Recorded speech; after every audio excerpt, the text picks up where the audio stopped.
அம்மா ஆனந்தமா போயிருக்கிறா சுடுகாட்டுக்கு. கல்லால பட்டணம் என்பதே அது ஒரு சுடுகாடு. அந்த சுடுகாட்டில் 5 கண்டர்கள் வாழ்ந்து கொண்டிருக்கிறார்கள்.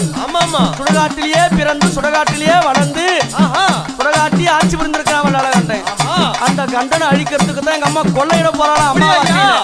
மாசி மாசம் அம்மாவாசையில மாசி ஒரு மாதம் அம்மா கொள்ளையோ கொல்ல உனக்கு மையான கொல்ல சுத்தி நல்ல பறக்குதடி உந்தனுடைய எல்ல அம்மா உந்தனுடைய எல்ல மாசி ஒரு மாதம் அம்மா மையான கொல்ல